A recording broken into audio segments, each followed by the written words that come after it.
Welcome to Hail Varsity Radio, the voice of Husker Nation. Insight, opinion, expertise, with the biggest and best names talking Nebraska across the state. Join the show on Twitter at Hail Varsity and at Schmitz_radio. Call in at 402-466-ESPN or 1-800-825-5865. Here's Chris Schmitz.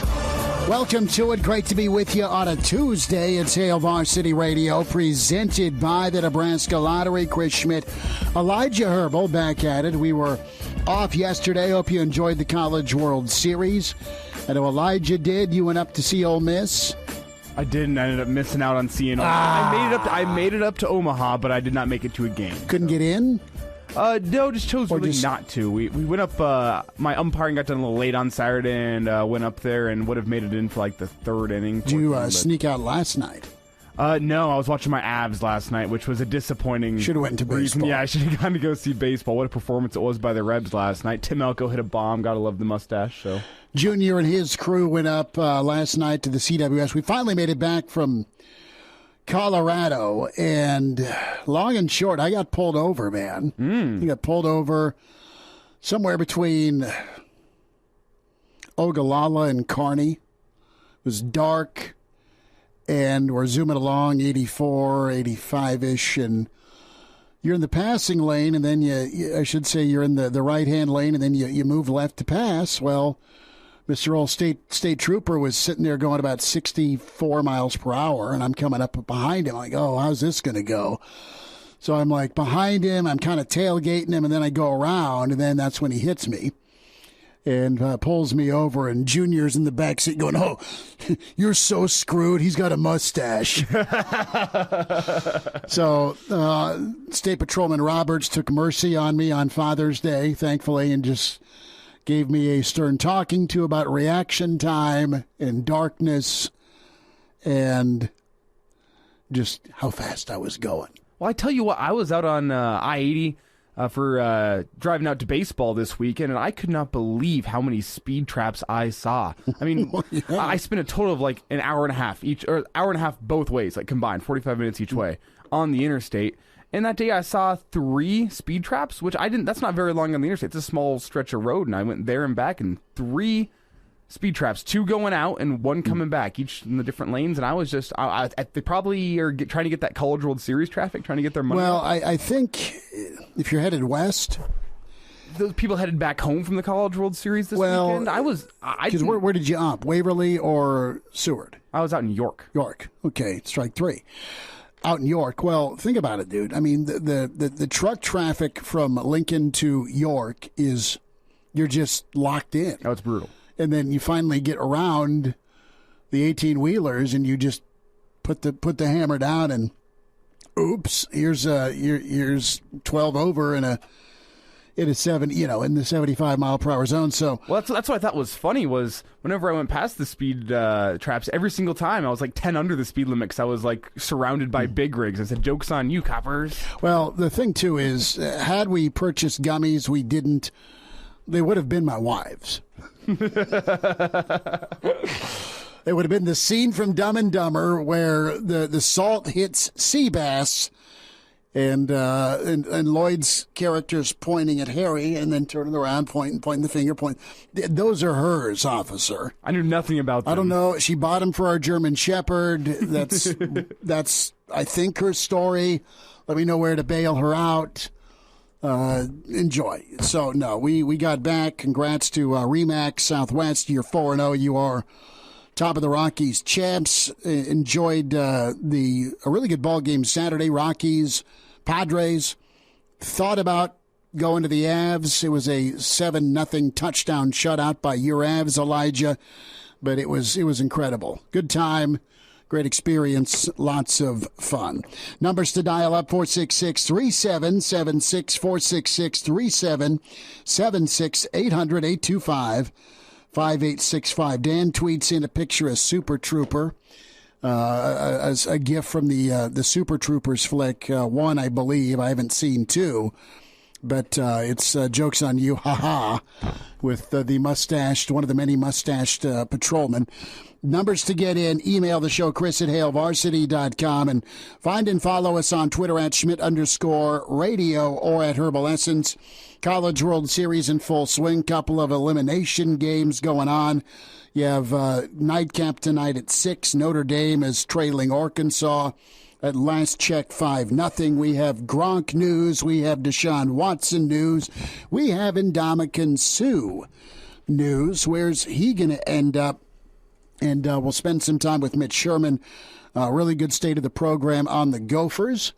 With Mitch, get his take on some CWS and some Nebraska topics. Also, we'll dive in with Rick Kaczenski in hour 2, a Tuesday with Kaz. Special guest in hour 2 as well. Last off, all conference offensive lineman for Nebraska, and that is Spencer Long. All right. Spencer, the pride of Elkhorn, will join us, and longtime NFL guy, great player for Nebraska, part of Team Jack, that golf tournament coming up July 9th at Wilderness Ridge. So we'll talk a little Team Jack with Spencer Long. We'll talk a little offensive line with Spencer as well, coming up in hour 2. So this tweet was pretty good, and I want to ask the question, couple of questions with it. A, you had College Football News tweet out 15 teams that aren't scary. Will Compton tweeted this out. And number 1 with a bullet is Nebraska. Nebraska is the least scary team. Well, the team that used to be scary that isn't scary anymore. Let me rephrase that. So Nebraska's 1, Texas 2, Florida State 3, West Virginia. I mean, quite frankly, since the Rich Rod era, I guess Holgerson was all right, but you get my point. West Virginia was just kind of so-so.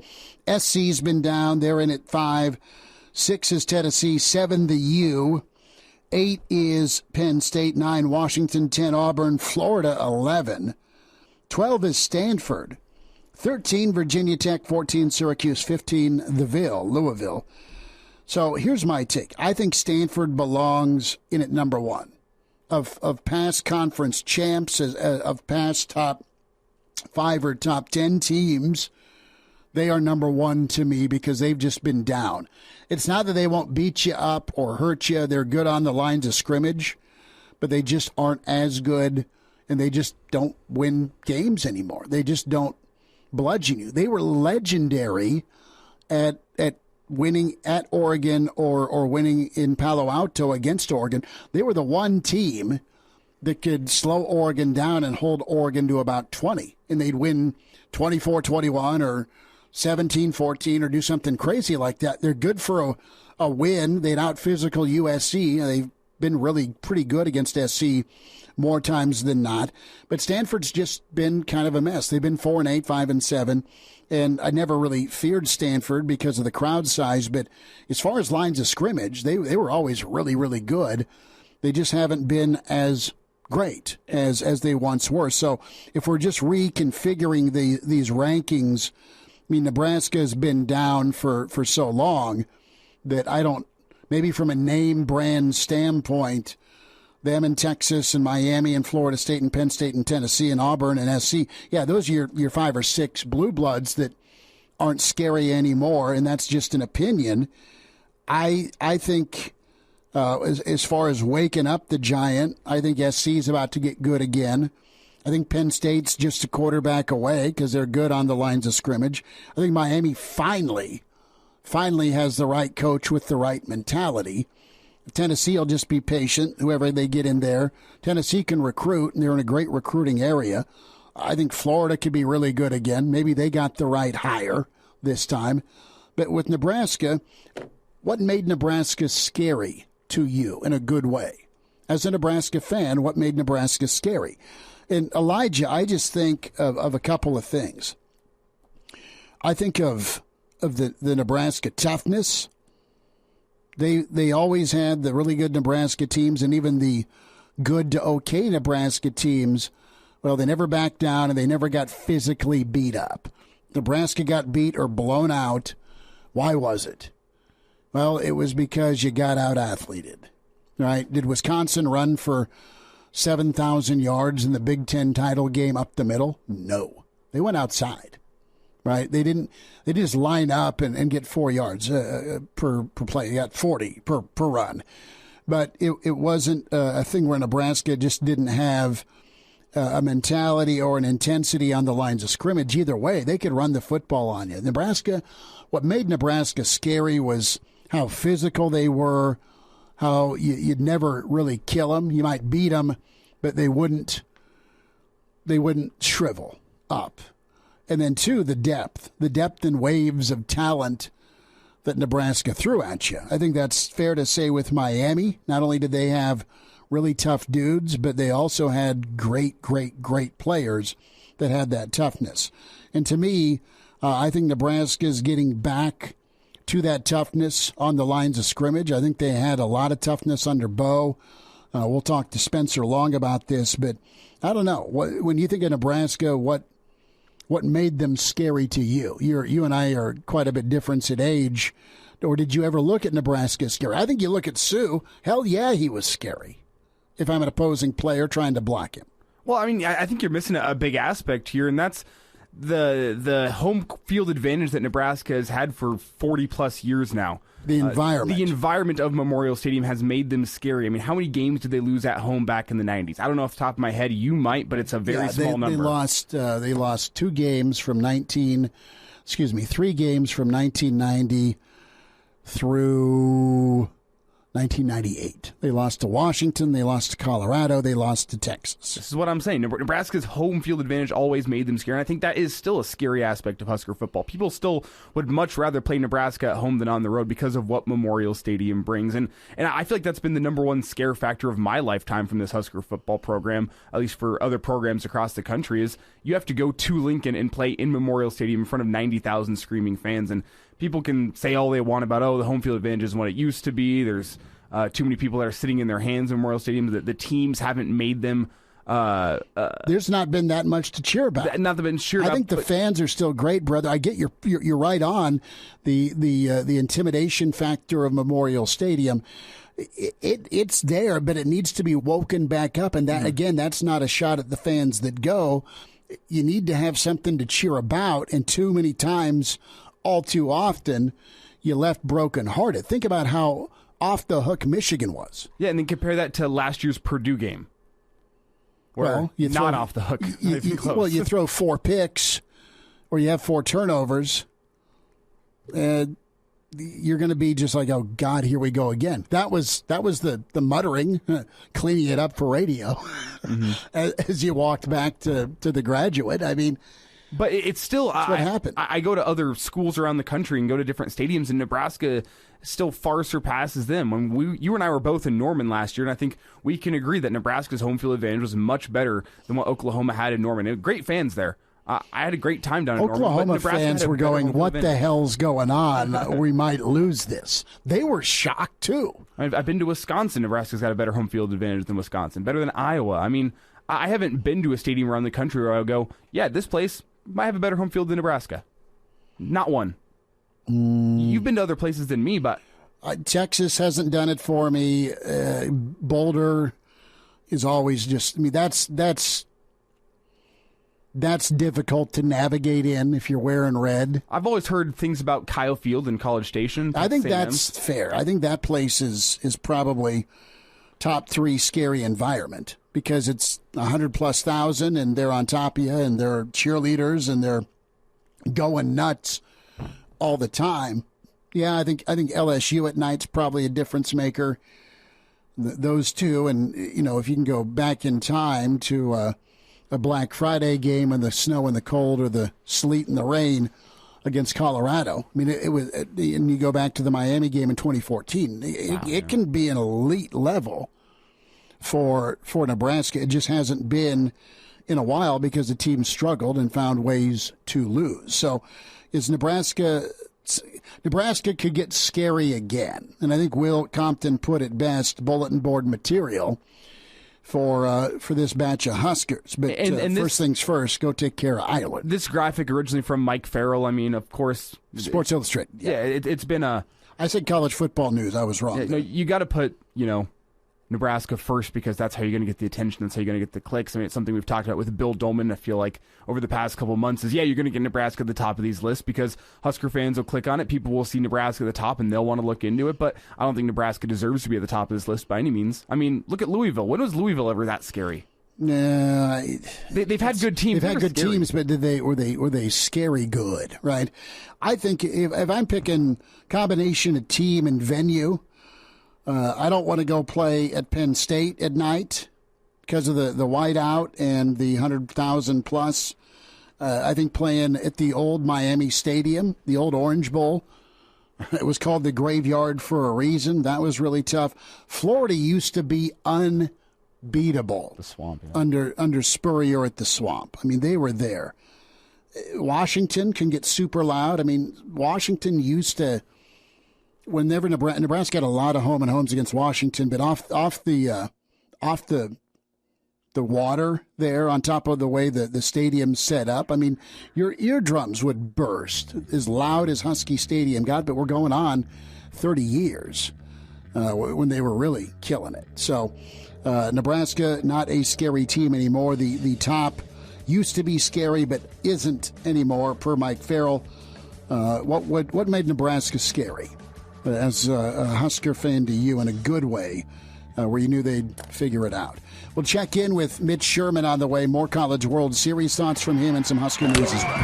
Like what you hear? High-quality radio and podcast, just part of what we do at Hail Varsity. Hey, it's Chris Schmidt with Hail Varsity Radio, and I wanted to offer listeners of the Hail Varsity Radio Show podcast $10 off the price of an annual subscription. That means that you can get everything we do. 10 issues of our monthly magazine, our annual football yearbook, and all the premium content we produce at HailVarsity.com. Just go to HailVarsity.com/subscribe and enter in the promo code GBR for $10 off a full year of Hail Varsity. That's HailVarsity.com/subscribe, promo code GBR. And we're back.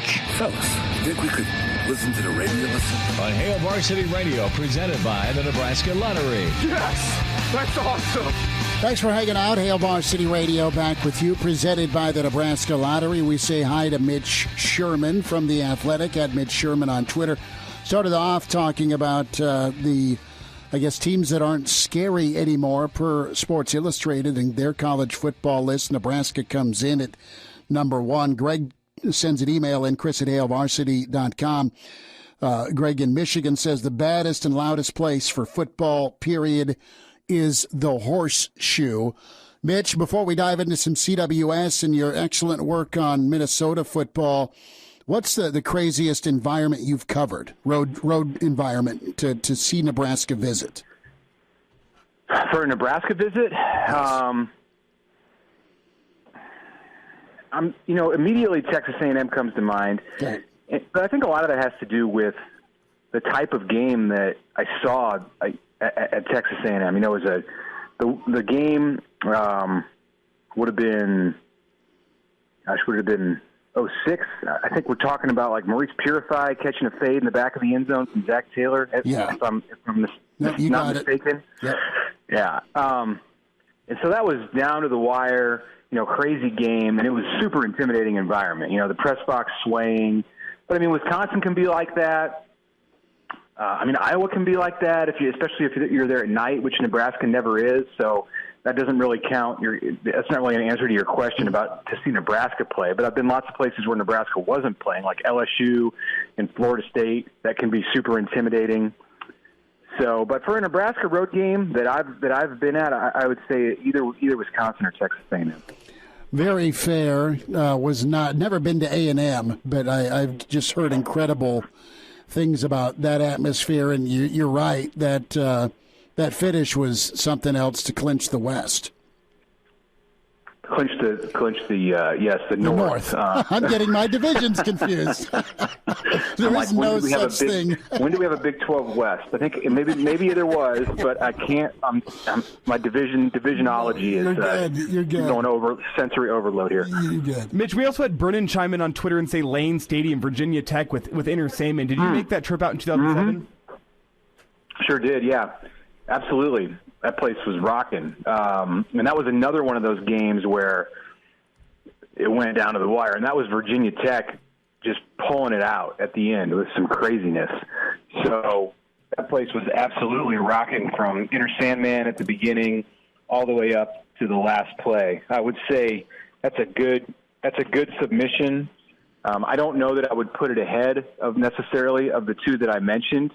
But it's in the conversation. Okay, so we're going to end the quick Nebraska thought about scary or not scary anymore.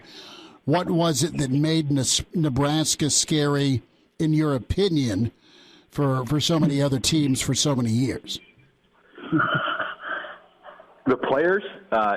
Is that a suitable answer? I mean, like, Ndamukong Suh and, like, Jason Peter, they were scary guys. Still are, in some ways. I mean, I was talking, this is like a little bit on a windy path, but I was talking to Greg Sankey, the SEC commissioner, up here at the College World Series the other day, and we were talking about SEC baseball and what makes it so great, and how you got these great programs and these great fan bases. And I asked him if he thought the fan bases were great because the programs had such history and winning ways, or if the programs got their energy off the fans because there was a passion for baseball in the SEC. And, he just kind of said, well, it's a symbiotic relationship. Mm-hmm. You don't have one without the other. And that's the way I think it is with Memorial Stadium and great Nebraska football teams and the environment. When when you had those great environments and the fan bases that were intimidating, usually there was an intimidating team to go along with it. So much like SEC baseball, the relationship is symbiotic between Nebraska's fans and its intimidating players when it comes to making Memorial Stadium a scary place.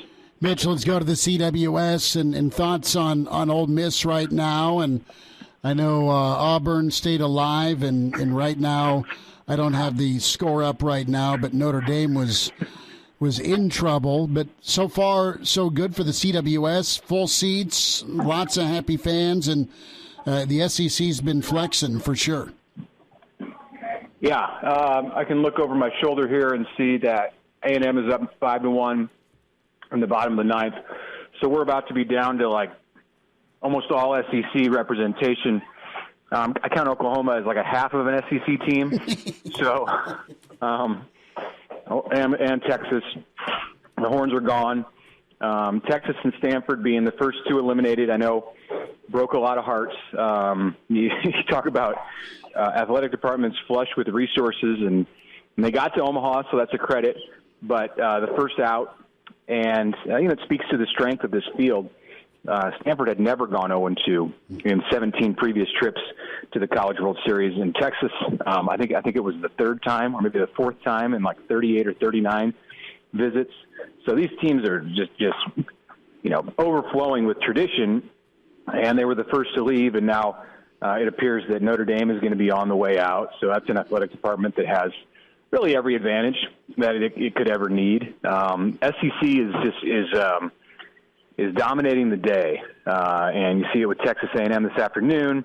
We'll have Arkansas and Auburn playing tonight, so there's going to be SEC representation on that side of the bracket, and you have Oklahoma, doing good things on the other side. Ole Miss and Oklahoma, the two teams that are 2-0 so far. So, just everywhere you turn, it's been a current SEC team or a future SEC team doing good things at the College World Series. Have you bumped into Lane at all during his breathers up to Omaha? Lane Kiffin. No, he's not graced us with his presence in the press box. Saw him on the big screen. He was interviewed So made an appearance on the scoreboard. I would think that if Ole Miss wins tomorrow and then they move on into the championship series, that maybe he'll leave and come back because the Rebels will have a couple days off. But we're going to see more and more of Lane Kiffin. The more TV time he's able to get, the more free advertising there is for his athletic department. He's one who is going to, not that I'm sure he's a big Ole Miss baseball fan. I'm sure he's out at the Ole Miss baseball stadium, all the time, like every series, every game probably. Mm-hmm. But this opportunity when they're on ESPN and they're on the big stage for him to step out there and be in the spotlight and get some pub for Ole Miss football, that would be a welcome opportunity for Lane. So I'll try to get the chance to say hello sometime before the Rebels leave town. Mitch, I can confirm I only caught one Ole Miss game on TV this season, but there was Lane Kiffin sitting right behind home plate wearing a shirt that said, "Come to the SIP." So recruiting never stops. Yeah, so seriously. I mean, he's always around. And that's good. I mean, where there's a camera, you should have Lane Kiffin if you're Ole Miss. That's beneficial for your athletic department as a whole. Mitch Sherman, couple more minutes. He's at the College World Series. The Athletic is where you read Mitch, at Mitch Sherman on Twitter. So, Mitch, tell me a little bit about your sit-down and the optimism in Gopherville. You had a chance to get caught up with Coach Fleck. Yes. Beginning of this month, I made my way up to Minneapolis, and this is for our State of the Program series. So had the Nebraska piece out back in April, and Minnesota was my other assignment in this series. And I had a really good conversation with PJ Fleck. I think some of the generalities, some of the stereotypes that you hear about him, and just the conversations that surround PJ Fleck and Minnesota football can be dispelled a bit if you have an opportunity to really sit with him in a non press conference kind of setting. Obviously not everybody can do that, and he doesn't have an opportunity to sit down with all of the fans of the Big Ten. That's too bad, because he's a much more likable guy in that setting. And somebody could say, well, he pulled the wool over your eyes. No, I don't think so, because if he did, then he's doing that with a lot of good players and good coaches too, because they have that at Minnesota right now. This is a 9-win team a year ago that was disappointed. They lost to Bowling Green. Or otherwise, it's a 10-win team in 2 years after they won 11 in 2019. So it's some sustained success that PJ Fleck has been able to create at Minnesota, and they've done it by playing tough football where they're strong at the line of scrimmage. They have a good run game generally. They stop the run. These are things that if you just kind of put the blindfold on the program and didn't say what the program that you were naming, and you just listed the characteristics, there's fans all over the country, especially in the Big Ten, who would love to have that as the calling cards for their programs, including, I think, a lot of fans in Nebraska. And if you pulled off the sheet and said, "Oh, look, it's Minnesota and PJ Fleck," we don't want that guy. Well, I mean, okay, I understand. Like, there's a distaste for him in some circles in college football, but the results speak for themselves. And Minnesota is going to play strong defense. You know that. That's going to happen again this year with Joe Rossi back as a defensive coordinator. And their offense, which was a bit of a problem last year after Muhammad Ibrahim went out, the star running back in the season opener with the ruptured Achilles against Ohio State, they have Ibrahim back as a sixth-year senior. They have Tanner Morgan, the quarterback, back as a sixth-year senior. They have Chris Ottman-Bell, their number one wide receiver, back as a sixth-year senior. Anchor their offensive line, John Michael Schmitz, the center, is back as a sixth-year senior. So I would not sleep on the Gophers as a team that can make major improvement on the offensive side of the ball. They have Kirk Shiraka, their old offensive coordinator, back in charge of this thing. He was there in 2019 before going off to Penn State. Now he's back. So if people are underestimating Minnesota as a contender in the Big Ten West, I would advise that they think again. 3-0 the last 3 years against Nebraska, 2-1 against Wisconsin, including a road win. They just need to kind of figure out a way against Iowa, and I think they might have beat Iowa last year. I'm not sure if they did or not, but the point is they have done what they've needed to do in league against some of the other West heavyweights. Mitch, we'll let you be to wrap up this CWS coverage, bud, but thanks for squeezing us in, and it's always fun to get caught up with you. Thanks so much. Absolutely. Good to talk to you. Take care. See you next week. There he is. Mitch Sherman joins us from the confines of the Chuck. We'll dive into Sue's next move next. Like what you hear? High-quality radio and podcasts are just part of what we do at Hail Varsity. I'm Brandon Vogel, managing editor, and I wanted to offer listeners of the Hail Varsity Radio Show podcast $10 off the price of an annual subscription. That means that you can get everything we do, 10 issues of our monthly magazine, our annual football yearbook, and all of the premium content we produce at hailvarsity.com. Just go to hailvarsity.com/subscribe and enter the promo code GBR for $10 off a full year of Hail Varsity. That's hailvarsity.com/subscribe, promo code GBR. Chime in 402-466-ESPN or email the show, Chris@hailvarsity.com. Just try me. Back to Hail Varsity Radio. Big thanks to Mitch Sherman. Check his interview out on ESPN Lincoln's On Demand section. Elijah will have some of Mitch's best moments on the 2-minute drill, the SoundCloud on ESPN Lincoln's Twitter handle. Spencer Long, about 20 minutes away, get his take on this year's Team Jack Golf outing at Wilderness Ridge, July 9th. It's going to be a great time.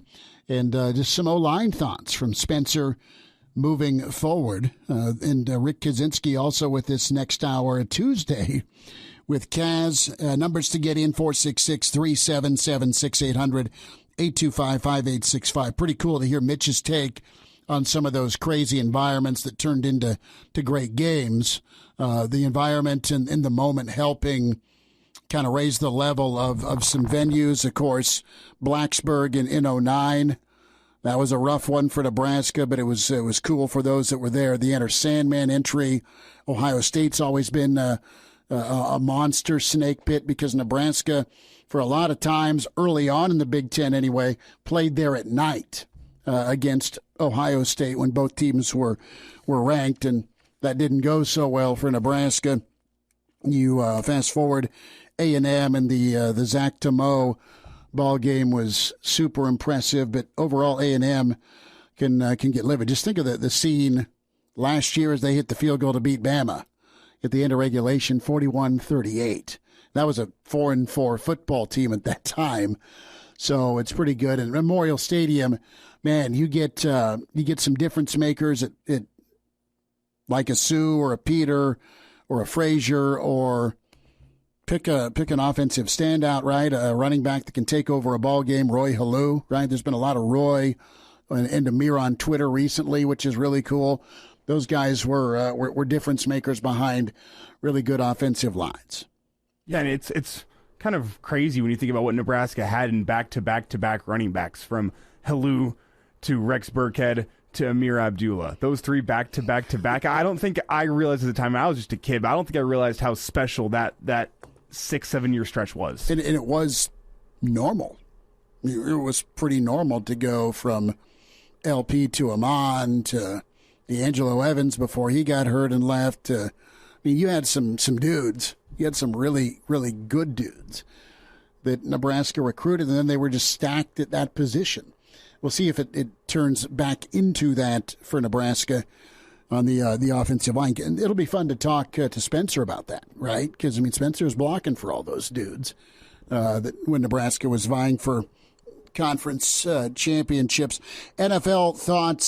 So to run it down, you've got Deshaun Watson settling with 20 of the 24 plaintiffs. Mm-hmm. That's moving in the right direction. I still think the NFL smacks him for being a goon, and I think he's going to miss a year. I don't have any inside information, but he's not going to play for a while. That's my obvious take on that situation. Gronk is retiring. Listen, Well, it's really good to say maybe. If he can stay in shape, here's the thing. You get to the league, you've been in the league. Gronk's 33. Gronk's had a bunch of surgeries. Gronk's had a bunch of broken bones. I mean, think of the brace that poor bastard had on his elbow in one of the Super Bowls. I mean, Gronk's had ankle, had knee. He's never really blown a knee to my knowledge. Maybe he did blow a knee somewhere midpoint of his career. The point is Gronk at 6'7", 280 has taken a massive amount of abuse over the middle, into the sideline, and catching balls in traffic. And the last thing you want to do at this age, from Favre to Rodgers to pick a player, Reggie White. Heard a story about Reggie White getting signed by Carolina. Reggie White was watching cartoons during two-a-days. And no one's going to tell Reggie White to stop watching cartoons to get your ass out on the field. He's Reggie White. Guys hate training camp, period. Guys don't like OTAs. You just mess yourself up, and even though there's limited contact compared to 15 or 10 years ago, it still beats your body up going up against incredible athletes that size. It sucks. That's where you earn your paycheck. You talk to a lot of NFL folks, that's where indeed you earn your paycheck, because the games, while now 17 weeks long, those are murder in itself, as physical as they are. So Gronk could just be going, yeah, I'm good for now. I'm going to play some golf, hang out by the pool, and maybe I'll pick the phone back up as we get closer to kickoff, where I can just come in, do some walkthroughs. I'll be in shape. He's professional, and I'll be good to go in Tampa. You've got Edelman, I believe, down in Tampa now. So if Tom can get Edelman and Gronk, he's in a good spot. Well, his agent, Gronk's agent, Drew Rosenhaus, did say, in the event that Tom were to call at some point during this season, the insinuation there is it's after training camp. If he were to call some point this season, he thinks it'd be likely that Gronk would answer the phone and see what Tom has to say. So my takeaway here is, this is Gronk saying, unless there's a great scenario coming out, I'm done. But there is a good scenario. If Tampa's 4-0 to start the season, and Tom Brady gives me a call and says, hey, I could use a red zone threat, he's going to get off his couch and go play for the Bucs. Why wouldn't you want to go chase another ring? And just let me go do my thing without having to put in all the blood, sweat, tears, and collisions. It seems to me like, if Tampa is going to be chasing another ring this year, I'll go chase a ring with them, but I don't want to go to training camp. I don't want to play for a team that's not in contention for a ring. We'll wait this one out. Yeah. Ndamukong Suh wants another Super Bowl. Ndamukong Suh has missed, one game in his entire career, and that was two due to suspensions. Okay. He wasn't hurt. It was him getting a little angry and stomping on somebody like they were a lit Marlboro. So Suh has been on ESPN the last couple of days, and it sounds like there's been some mutual interest. He fits the Raiders' salary cap, and some of the Raiders guys have reached out to him. Mina Kimes, proud Nebraskan, had a chance to ask Suh about it earlier. Duncan, how about the Raiders? $20 million in cap space right now. Rebuilt offense to compete in the AFC West. You love that tax situation. An interior defensive line, to me, jumps out as a real need on this team because, of course, you got Max Crosby and Chandler Jones on the outside. What do you think? I like it, to be honest with you. Chandler Jones and Max Crosby, I was exchanging messages with him the other day. It's an interesting opportunity for sure. We'll see where it kind of ends up, but it could be that NFC West is the AFC West is very, very tough, which would be fun. You get out of that, you're almost destined to get to the Super Bowl. So there you go. He still wants to play. I think he's kind of putting his toe in the water, A, to see if he likes the broadcasting thing, but 2, let's get the word out that I want to play ball. Who's interested? Maybe Minnesota takes a look at him as well. So our old boy Shafe tweet that out.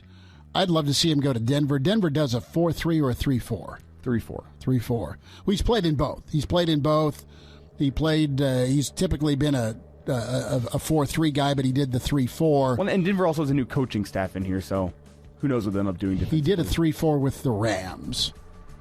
So we'll see. But if Sue ends up chasing that group of quarterbacks around, that'd be pretty fun to see. He still has some ball left. And now, back to Hail Varsity Radio. One final time this hour, Spencer Long, former Husker All-American and longtime NFLer, part of Team Jack, going to be with us in about 10 minutes. Rick Kaczenski, Tuesday with Kaz on the way. Chris Schmidt, Elijah Herbal. Find and follow us on Twitter at Schmidt_radio, at Herbal Essence for Elijah Herbal. We've centered around the Tom Fernelli tweet about teams that aren't scary anymore. Used to be scary. That's what it was. Nebraska comes in as the number one team that used to be scary. That kind of led us into some crazy environments, tough places to play. And we've got a pretty good consensus. The Horseshoe, Blacksburg, A&M, right there. Kansas City was nuts, and it was a college-neutral site venue, but it was Nebraska, Oklahoma State. Joe Walker put his Superman cape on in 98, saved the day with a punt return, but took a goal line stand by Mike Brown and Bad Mother Rucker to keep Nebraska from seeing OT in that one. Boulder can get nuts, and then it's just a little vicious anyway. Just usually Nebraska get up about 4 touchdowns, and then, oh God, here comes Colorado to make it interesting and, quite frankly, ruin your buzz. Let's remind you to buckle up. Game preparation and repetition predict success and winning. Drivers and vehicle passengers who always use their seatbelts will increase their survival chances. If a crash should happen, remember to always buckle up. A message from the Nebraska Department of Highway Safety Office. We are going to find out here in just a couple of months how rocking the Aviva Stadium in Dublin, Ireland can get. How exciting is that? It'll be fine, and it'll be really good if Nebraska treats Northwestern like they treated them at night back in October. I mean, it's not. The problem is it's not a soccer stadium. I was going to say some of those European soccer stadiums can get pretty rocking, but I hear they're rugby. Just pretty. Like soccer venues are nuts, especially Premier League or Soccer Hooligan land. Mm-hmm. I had a buddy go to the Iron Bowl, Nebraska. It was Alabama, Auburn, and you're dodging urine bombs. No mustard bottles. No, it was golf balls. I mean, it wasn't a spitter that someone was chucking at Lane that he's catching like he's first baseman. This is plastic sacks full of pee. Well, that's pretty common, especially down in like Southern American, Central American soccer. We've seen throw urine bombs. We've seen some of that in the USA Mexico games where people are throwing bottles in the field with substances that sure look a lot more like urine than beer, but unconfirmed. And that's a common soccer thing. So that's not like it's an Iron Bowl specialty. No, it's not, but they may have perfected it. They may have perfected it. Well, you damn war eagle, why didn't you dodge this? Splat. Ugh. In terms of things that could be in bottles that are thrown, urine's probably one of the worst. It is. We'll just stop there. Did see a gutsy guy. We were at the rooftop at Jackson's right across from Coors, right when the puck dropped for game 2. And everyone, it's 8 deep. Everyone's trying to get a beer. And it was just a lot of fun in that environment. But here comes the lonely, brave, good-natured fan. But he's the lonely, brave Tampa fan that rolls into Avs territory. You ever do that? Walk into a room full of opposing fans, and you're like, "Oh, I'm gonna die." It's like the scene in Animal House. Not opposing fans I don't know somewhat. Okay, so you make sure it's a little bit cordial.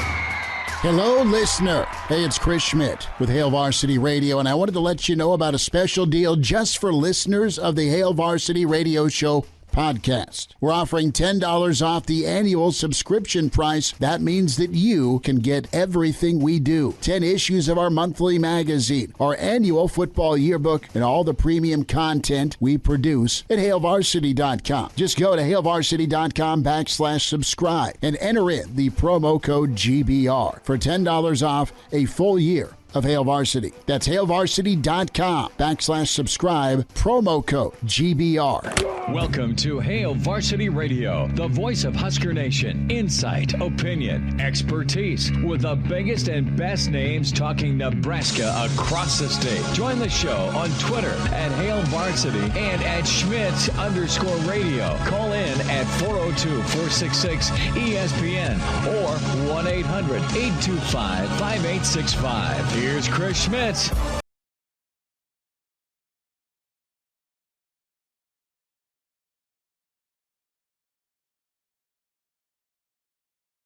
A Tuesday with Kaz. Rick Kaczenski coming up. We'll talk some D-line and that possibility of Sue and Randy Gregory maybe in Denver. Longtime NFLer, 7 years, all-conference twice in Nebraska. Part of the Big Ten, the pride of Elkhorn. We say hi to Spencer Long. Spencer, how we doing today? Thanks for a few minutes. Yeah, of course. Doing well. Did you hit any golf balls today? No golf balls today, but I just got back from a nice guilt-free golf Father's Day weekend. So good, man. It was good. Well, you're getting the old swing fired up, and we'll start with the Team Jack golf outing. Spencer, as Team Jack Foundation, the inaugural Team Jack Golf Classic, and it benefits childhood brain cancer research. Going to be out at Wilderness this Saturday, July 9th. So we're not too far from July here. Spencer, spend a minute here on the outing, the event, and of course your tie with Team Jack. Yeah. Well, first it started off.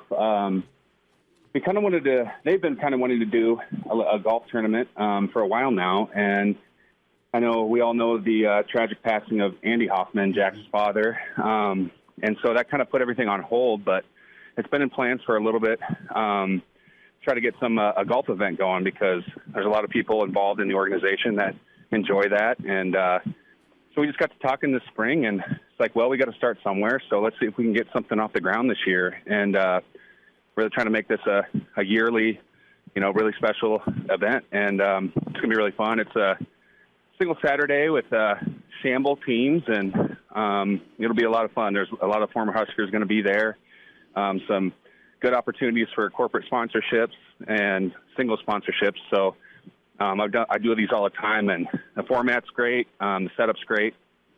Over there at Wilderness Ridge, they're going to take care of us. So it should be a really good day. We love our folks over at Wilderness. We talk every Wednesday with Mike Schuhart and Shuey, and it's just an incredible venue. First for the tournament, but the research dollars that are raised are so important. And you have childhood brain cancer is the leading cause.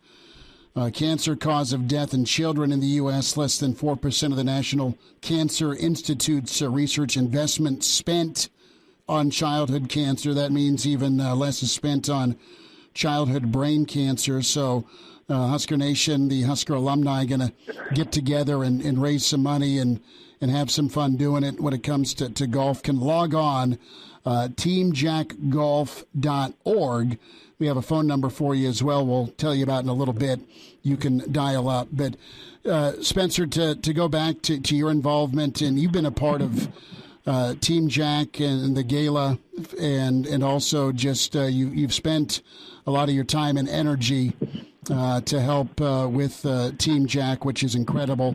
But spend a minute on just the impact Jack and the Hoffman family had with you and some of your teammates. Yeah, Jack was a really big fan of Rex Burkhead, who was a classmate of mine. It kind of started out as the small thing, as an individual relationship between Rex and Jack. And it just, with the leadership of Andy, he was faced with the ultimate nightmare, having a child diagnosed with a bad form of brain cancer. And, Jack is thriving now. And just to be able to take, that bad news and turn it into something so beneficial for so many kids and so many families, it's really, you can't handle that in a better way. And I just can't speak enough about the Hoffman family and what they've been able to do for a lot of people. But it really just connected with our class because it started out, we just saw it grow from our class starting out just that initial one-on-one to doing some meetings, and then obviously everybody remembers that 2013 spring game touchdown run from Jack, and it just kind of exploded. And it's pretty regional right now, especially in Nebraska, but I think eventually they can put their sights on being a national deal, and that's kind of the goal here, is to just attract some really cool sponsors and people involved in Husker football and other things around the state to just really up the funding and put this thing on the map. So it'll be really fun, and I think this thing is going to grow from year to year, and we just need some teams and some sponsors to help us get the ball rolling, and it should turn into something really amazing for these families and these kids. And there's really no better excuse to play golf. So there's another bonus there. Spencer Long is with us, Hail Varsity Radio, longtime NFLer and Husker, two-time all-conference selection, part of Team Jack, the golf outing, the inaugural Team Jack golf outing. Get registered. Get some buddies together. Get out July 9th to Wilderness Ridge, teamjackgolf.org. Can also contact the foundation if you want to help sponsor or want to help donate. Please do so at 402-925-2120. Those are the numbers and the website to get involved with. Spencer, I want to get your thought here on Nebraska football for 2022 and, what it takes to have an offensive line. I want to go there for a moment and just get some of your thoughts, some of the traits your lines had paired with the running game.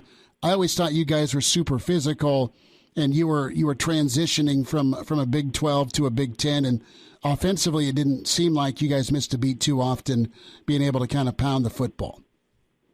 Yeah, it really just started out with like that underlying philosophy of just being hard-nosed and, starting up front. I mean, I think we heard that every day, starts up front.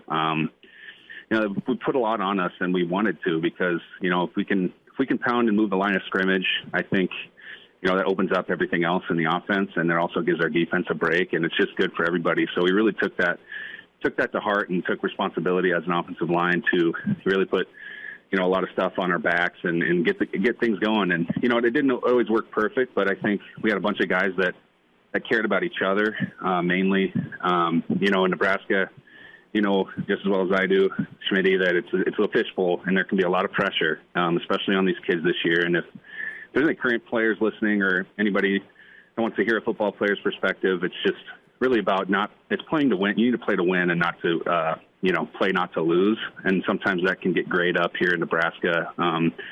Guys understand what it means to the state and these people and these fans. And if you put too much pressure on yourself, you actually, play as well. You need to play free, play loose, and play tough and physical and have fun out there. And then along with that comes, you have a great experience and really get to soak in these memories that you never have more fun playing the sport than here in Nebraska, and especially as an offensive lineman in a Big Ten school.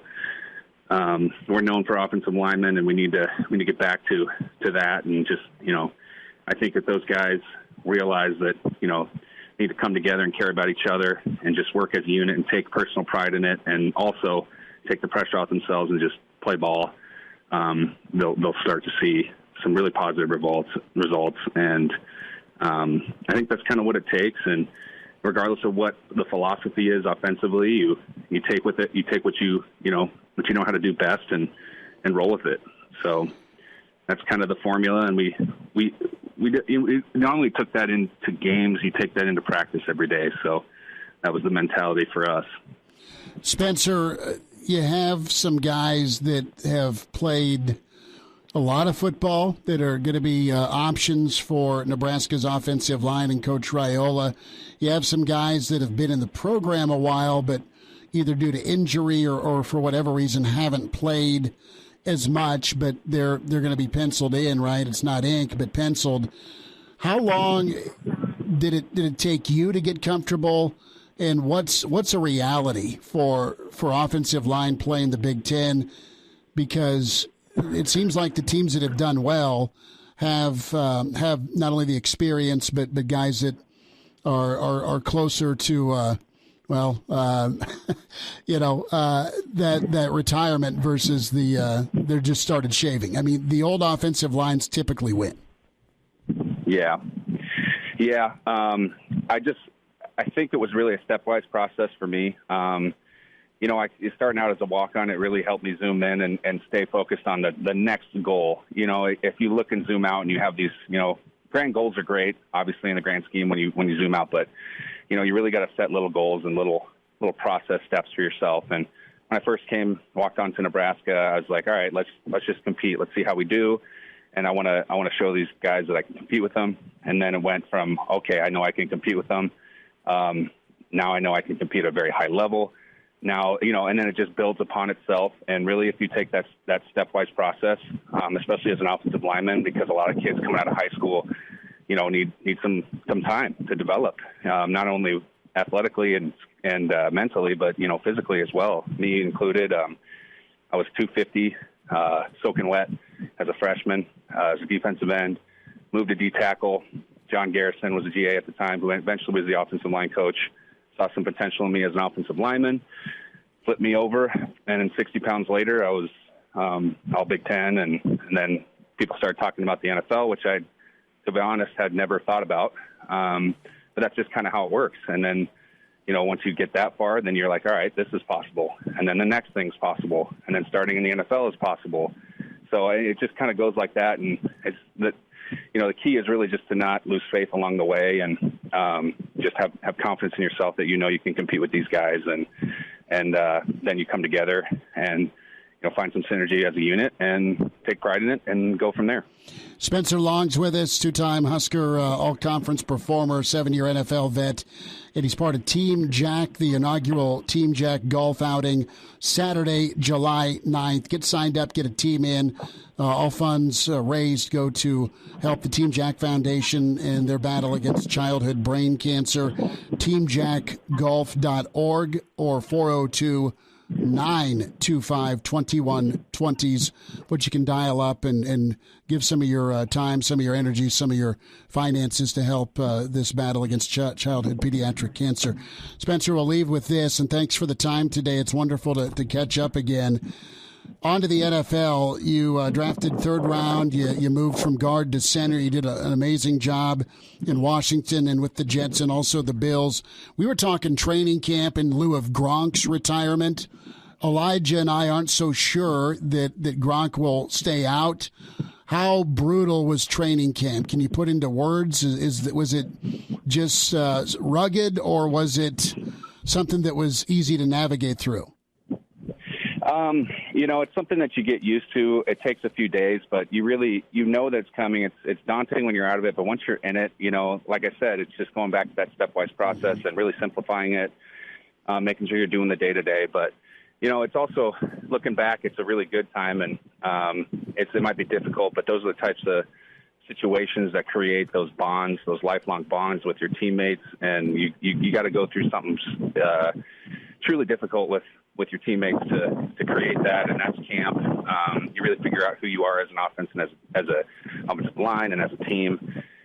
So you really just got to kind of embrace it and just understand that that's part of the game, and it's beautiful looking back on it, and it develops you as a person, and if you love the game at all, it's just all football for 2.5 weeks, and you're just it allows you to zoom in and really take big steps. So it's important. And, yeah, it gets tougher, and especially as you get older. But then you got to realize that, it's going to come to an end at some point, so don't take it for granted. Spencer Long with us. Spencer, best to you and the folks at Team Jack, and we'll get caught up again. And thanks for a few minutes today. Yeah, thanks, Chris. I appreciate you guys having me. Thanks for helping promote an incredible cause, and it's just a lot of fun. So come on out, and you'll have a great time, and we'll get this thing growing to something even bigger, and put it on the map nationwide, and it'll be really special. So thanks, guys. Thanks for having me, and go Big Red. Take care, Spencer. Spencer Long with us, and get signed up. You got some friends. You got a business. Do you have a sponsorship opportunity? Team Jack Foundation, the inaugural Team Jack Golf Classic, again with our friends at Wilderness Ridge, July 9th. So get signed up for that, teamjackgolf.org. is where we go. Now, did they let you sign up? I mean, are you allowed to shoot over 100 and still play in the field? Does that count? Listen. And I played with Spencer and I played with Searles, and I was on their team 1 year. This was for Tyson's Treasures, and I love those folks as well. Listen, it's to have a good time. Okay? They're not asking me to play to be the ringer. Okay? They're not doing that. But no, this is great. And then, out at Shoey's, oh, dude, it's going to be great at Wilderness. I think we're going to do a Saturday show out there. And you're going to do a Saturday show. Yes, I'll be out there doing the Saturday show. I got to check Junior's baseball schedule just to see if he's. I think he's playing. I don't know what time, but if it's a later game, I want to do this. I want to get a team together and go do it. Well, see, I'd love to see just a show. We'll live stream it from the course, and we'll do the show, and we can see if you get in 18 holes in the 2 hours of the show. You leave the headset on at all times, and you're doing a live show while you play an 18. We could do that. It'd be through. We could set up a camera and StreamYard it. But we would. I would break a lot of FCC laws when I golf. Not quite bending the stick like we saw at the U.S. Open, but I get a little mouthy. Coach Kaz up next on Hail Varsity. Pardon the interruption, but I'd like to save you some money. I'm Brandon Vogel, managing editor of Hail Varsity, and I wanted to offer listeners of this podcast $10 off the price of an annual subscription. That means that you can get everything we produce, 10 issues of our monthly magazine, our annual football yearbook, and all the premium content we produce at hailvarsity.com. Just go to hailvarsity.com/subscribe and enter the promo code GBR for $10 off a full year of Hail Varsity. That's hailvarsity.com/subscribe, promo code GBR. He's in his 30s, but sounds like he was born with a stogie in one hand and a brew in the other. Now, say my name. It's Schmitty on Hail Varsity Radio. I got the body of a taut, preteen Swedish boy. Back into it, hour two. It's Hail Varsity, presented by the Nebraska Lottery. Time for a Tuesday with Kaz. Kaz, a lot of baseball for us in the Rocky Mountain country. How was your weekend? Good to spend time. Yeah, I'm trying to think. Not much. I can't remember. Had somebody stole a truck where I worked, so had an hour-long police chase. Had that going on. We got about 100 trucks in our fleet, and one got away from us. So that was my Saturday morning. But better than getting a call on a player from jail. So yeah. Other than that, man, not much. Still getting the yard together from the pool. If I had to do that again, I wouldn't do it. So. So did you ride shotgun on the hot pursuit or not? No, bro. No, absolutely not. No, that wouldn't have ended well. I'm an Old Testament guy, Schmitty. So I'm not. I'm Old Testament. I stay out of those situations, bro. So. The Old Testament being eye for an eye. I get you. So back to the getting a phone call from a player in jail. Has that happened? Oh yeah, a couple times. Not too often, just a couple times. Usually, well, actually, I shouldn't say from, but right after the release. Yeah, minor stuff. But okay, so how did you handle it? Yeah, you just make sure they get home. That's about it, man. Usually it was just minor stuff. Public talks, underage, just things like that. So gotcha. Most of the time, you want the guys telling you. You don't want to hear it from somebody else. So we always instructed if something happens, call us, and then you always you want to get the story, so you can try to piece it together, help the parties out involved best you can. But just part of it. Fortunately, I never really had anybody that did anything terrible. So yeah, just a call here and there, late night, early morning, but nothing major. Did you ever have to go bail a teammate out? Nah.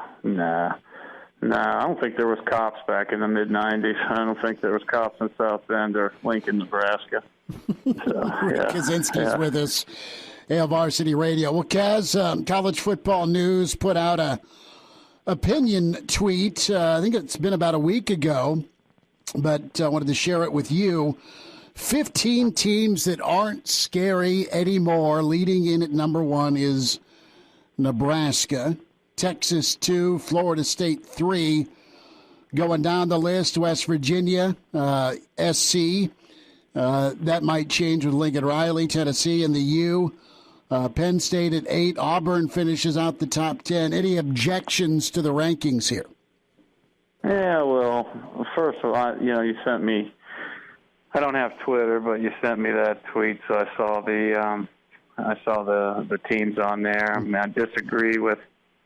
Yeah, I just, as a coach, talking with coaches and knowing what people got and the recruiting bases and the environment you have to play, I completely disagree with Penn State and Auburn. I mean, Penn State had a down year, and I think for Penn State, the expectations have been raised, but they got dudes, man. I don't think there's a lot of people in the Big Ten that are fired up about playing Penn State. And same thing about Auburn. I don't know if this guy's going to last long there. That's I'm just giving my opinion. Sure. I'm going to bash College Football News about their opinion, but I gave you my opinion. I just didn't think that's a good fit for the SEC or Auburn. I can't imagine that guy making it very long, or especially when you have your D coordinator. You had some guys making lateral moves after 1 year. That kind of tells you about what it's like working in that building. And so I just don't know. But Auburn's got dudes. I wouldn't want to play them. Wouldn't want to go down to Jordan-Hare at night and have to play them. I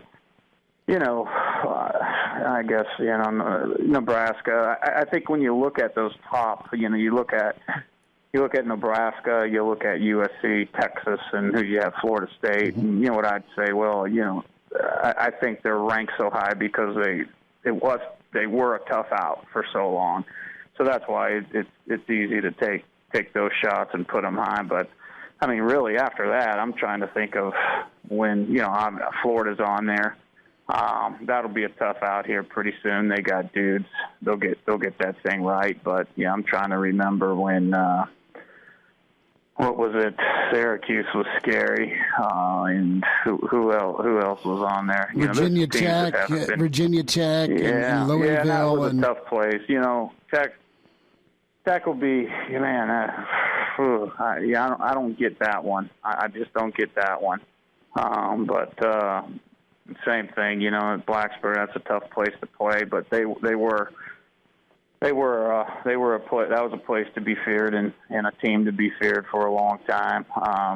But Syracuse, I mean, their best years were under McNabb, and I mean, I don't know if they ever won a championship with him. I think he lost 14, 15 games as a starter, so it wasn't like you're going into the House of Doom when you were playing at that joint. So I don't remember them being scary. A few other teams on there, I don't remember ever being scary. But, yeah, I guess kind of look at it like, you can be perturbed with it, but also look at a badge of honor. At one point, you were pretty scary. It was a tough out. And when you look at Nebraska, you look at Texas, you look at USC, Florida State and Florida and Penn State and Auburn, they're not going to be there. They're not going to be there for forever. I think people put those teams on those lists to rile people up. They know it's going to get attention. If you put West Virginia on there, if you put Syracuse on there, nobody's even talking about it. Nobody cares about it. So how do you get clicks or whatever? How do you get people to view it? You put on teams there that people follow. You put on teams that matter. You put on teams that used to be good, or got a chance to be good. I mean, otherwise nobody cares.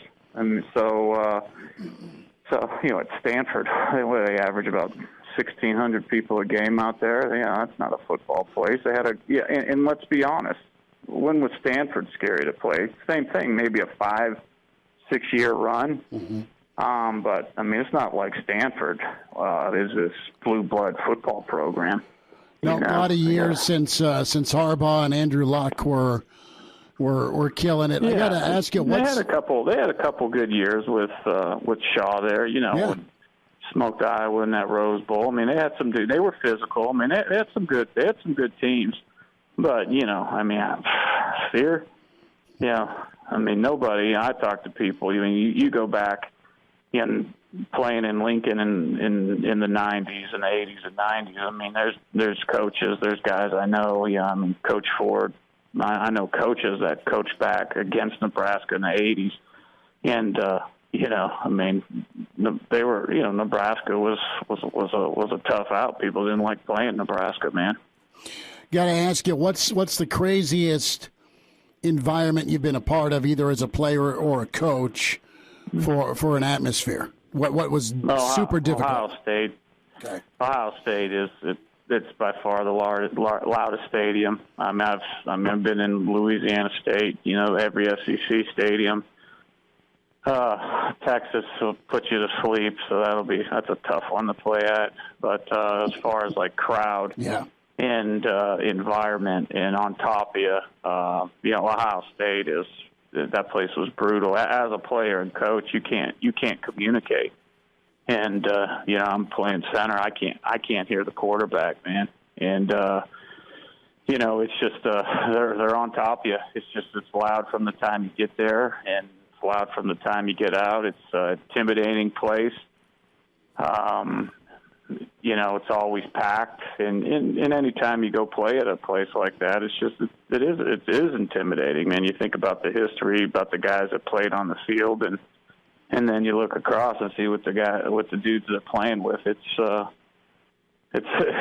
lot to overcome before you even take the field. But yeah, I mean that's a tough place. There's a lot of tough places to play. I think a lot of it has to do with if you're playing for something. If there's both teams are pretty good.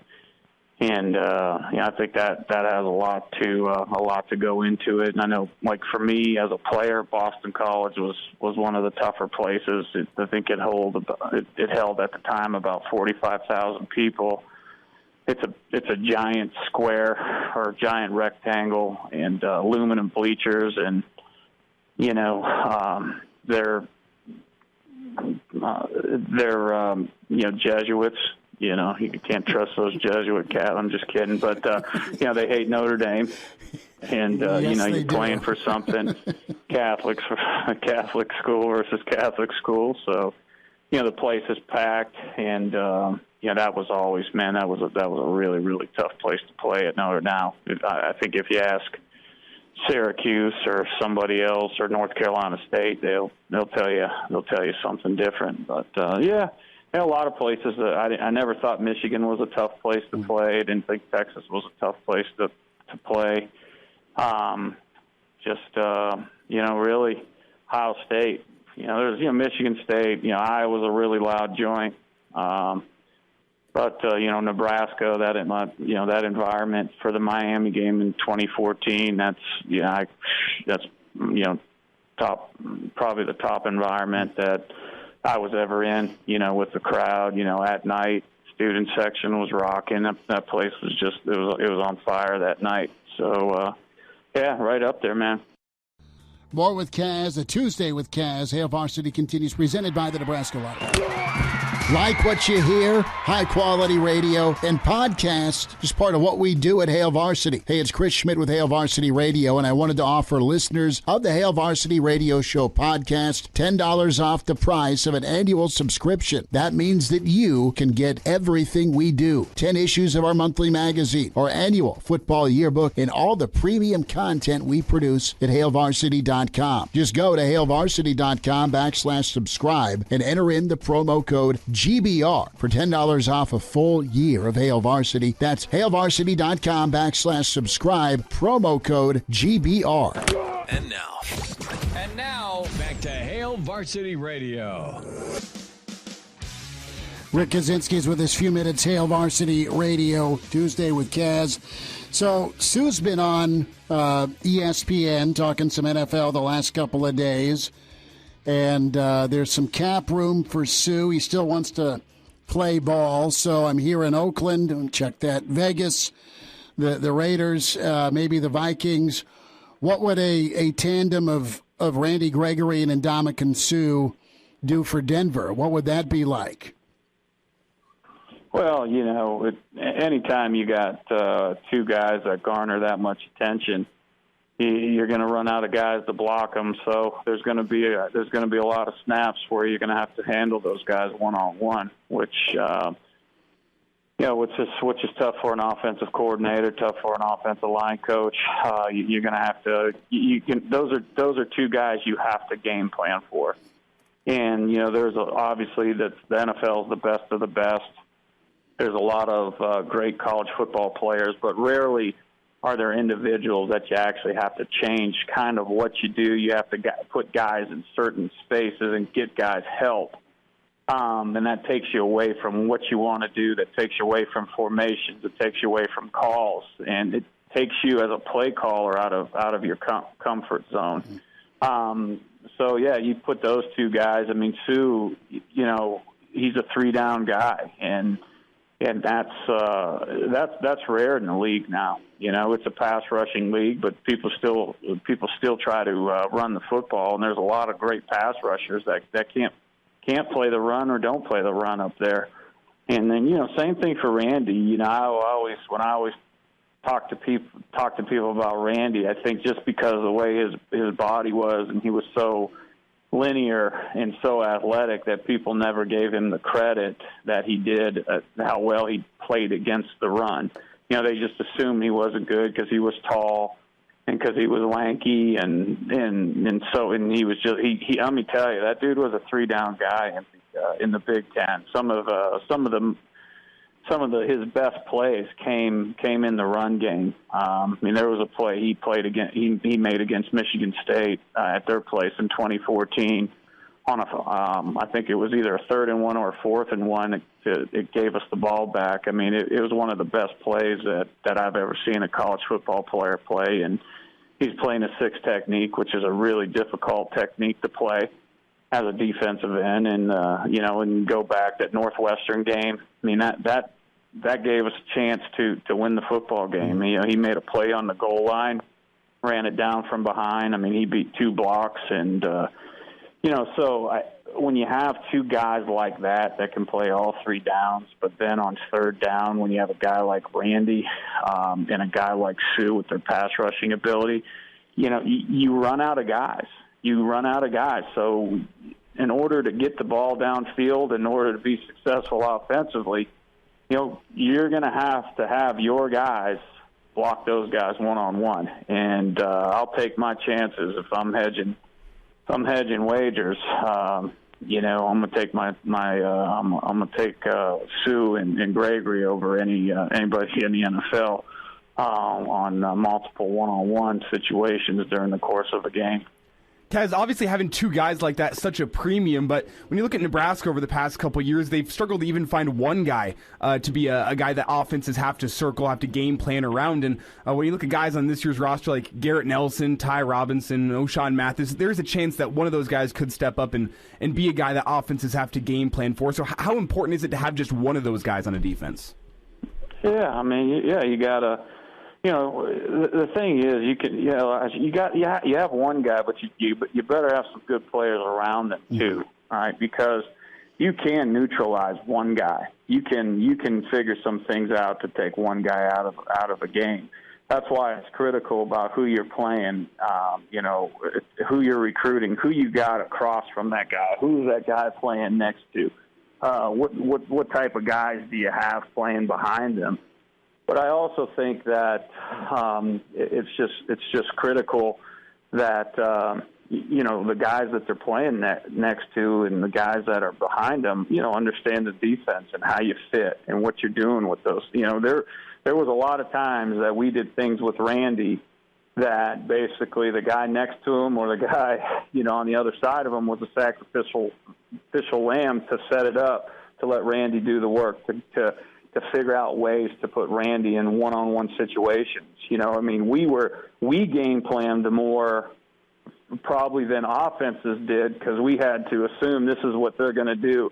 So how do we get Randy in one-on-one situations? How do we get Randy and Malik on the field at the same time and put them in situations where we think that they're going to have a single blocker?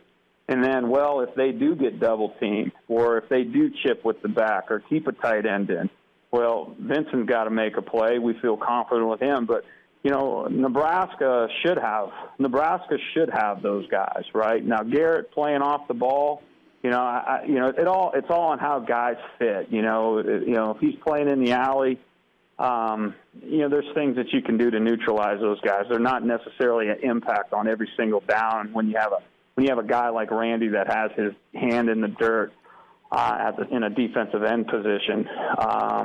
You have to account for him every single play. There's things that you can do for an alley guy. There's things that you can do for guys that are playing off the ball. You can, put them in run pass conflicts, those type of things. So I think Nebraska's got to do a pretty good job of utilizing the guys that they have. So when you ask me, about Nebraska has those guys, I think they probably have some guys right now that they can do that, but you have to game plan for those guys to be successful. It's not, hey, people have to have a plan for Randy. People have to have a plan for Malik. Okay, so you have to game plan. You have to get those guys in position to use the tools that they have to be successful. So I think as a defensive staff, as a defensive coordinator, as a position coach, man, I can go back and think about the hours that we put in trying to get those one-on-ones, trying to put our best players on their worst offensive linemen. And that's why it's critical for every single D lineman to know, what the backers are doing, knowing what the support is, knowing what the coverage is, knowing what the guy is doing on both sides of them. So then when they move in those situations, you can move guys around. You can put them in positions where, we lined up against Minnesota. We put Randy as a 3 technique standing up over a guard because the dude stunk, So, and Randy made a bunch of plays. But in order to do that, we had to change a bunch of stuff, and we had the guys that were athletically enough, and they were smart enough, and they were tough enough, and to do that. So I think Nebraska probably has some guys they can do that with. They just got to spend some time, and which they will, and game plan to put those guys in those situations. Rick Kaczenski is with us, Hail Varsity Radio, a Tuesday with Kaz. Kaz, always love getting caught up, love the insight, and we'll get this done again next week, dude, before we really kick it into high gear. Before you take another vacation? Headed to North Carolina this weekend, but it's not vacation. It's an honor. You're in a lot of remote studios, a lot of remote studio action, bro. And it ain't just when the weather's good. I've golfed 3 times this year, rather poorly. But yeah, I'll take a picture and wave at you from Carolina next week. All right, partner. Sounds like a plan. Appreciate it, guys. Like what you hear? High-quality radio and podcasts are just part of what we do at Hail Varsity. I'm Brandon Vogel, managing editor. I wanted to offer listeners of the Hail Varsity Radio Show podcast $10 off the price of an annual subscription. That means that you can get everything we do, 10 issues of our monthly magazine, our annual football yearbook, and all of the premium content we produce at hailvarsity.com. Just go to hailvarsity.com/subscribe and enter the promo code GBR for $10 off a full year of Hail Varsity. That's hailvarsity.com/subscribe, promo code GBR. Miss us? Come here, brother. Give me a hug. Bring it in for the real thing. We're on call for you. Catch the podcast at hailvarsity.com, the ESPN Lincoln app, or download them on iTunes. Saddle up, partner. Back to Hail Varsity Radio. One final time, and Greg Smith tweeting this out. We'll talk to Greg tomorrow, recruiting recon with Greg Smith, Charlie McBride tomorrow. Mike Babcock, Mike Shuhart. Don't forget the party on in La Vista for the Hail Varsity Club, the yearbook award party. Award? What do you mean? Well, you'll read it and go, that's big time. It's nice. And we'll be on the road Thursday from 4 to 6. Road show at the Hail Varsity Club up at La Vista for the Hail Varsity yearbook drop. So the yearbook party is going to be incredible. Nebraska getting a new commit here a little more than an hour ago, and it's linebacker Hayden Moore. He's out of Aurora. Shocking. We were in Aurora, or drove through Aurora at some point on our trip. Had nothing to do with this, quite frankly. But he's a talented linebacker, and Nebraska able to get the yes over UCLA and Colorado and Iowa State and Iowa. So Nebraska able to get commit number 9 for 2023, which is big. So you have Boodle and you have Riley Van Poppel, so 3 defensive members for 2023. And you look at Moore, and he can either play a Mike or a Sam backer, more of an off-the-ball linebacker, really good athleticism and length. And you like those type of guys, Elijah, that can run a ball carrier down or get in off the edge. Through 112 games last year, 111 tackles, 11 sacks. Check that. 111 tackles, 11 TFLs, and 5 sacks. So 16 total TFLs. Yeah, and the linebacker position has been one that Rude seems to be doing pretty well developing the talent he's had. I mean, yes. Reimer and Hinrich, both guys that have fully developed under Rude's tutelage, and sounds like there's some younger guys in that room that have been pushing as well. So of any position group at Nebraska, I feel like inside linebacker may be the one where I go, you know what, I trust Coach Rude's ability to scout out talent and find the talent that's going to work well in his system and is going to develop well under him, because that's all he's done since he's been here at Nebraska is develop those inside linebackers. Well, and you'll have if he's going to be off ball, you like that ability to get through the wash, go make the tackle, and Kapai and Snodgrass and Houseman are some names that it's kind of the next wave of young pups you're waiting on some development from, and Houseman just got here, but not bad. I mean, you got to love it, and you like what Rude's done, and you nailed it. I mean, you've seen guys develop, and Barrett's such a smart football player, communicates that really well, and nobody did it better, man. You look at the total tackles in school history, that's all him. So good for Nebraska. You getting another guy from that 500-mile radius region, and you beat out some good squads for it. And just a quick side note here, personal experience with Coach Rude. He was at Lincoln Southeast while I was there, and he developed a friend of mine. I thought he's listening to the show, but Ethan York, good friend of mine, was not a great linebacker until Coach Rude came to Lincoln Southeast, and he stepped in his first game. And in the second half, he stepped in because of injury, and in that first game, he racked up, I think, 12 tackles in one half alone, and never looked back from the starting job. And I think it was all because of Coach Rude. I mean, Ethan York was not the most gifted athlete, not the most gifted football player out there, but one fall camp with Coach Rude really changed. That's awesome. How he was as a football player. You know what? Get confidence, know what you're doing, play fast. Right? That's absolutely what it's about. Get the podcast, Spotify, iTunes, Google Play, Hail Varsity Radio. Thanks for tuning in. Back tomorrow at 4. A Hurrdat Media Production.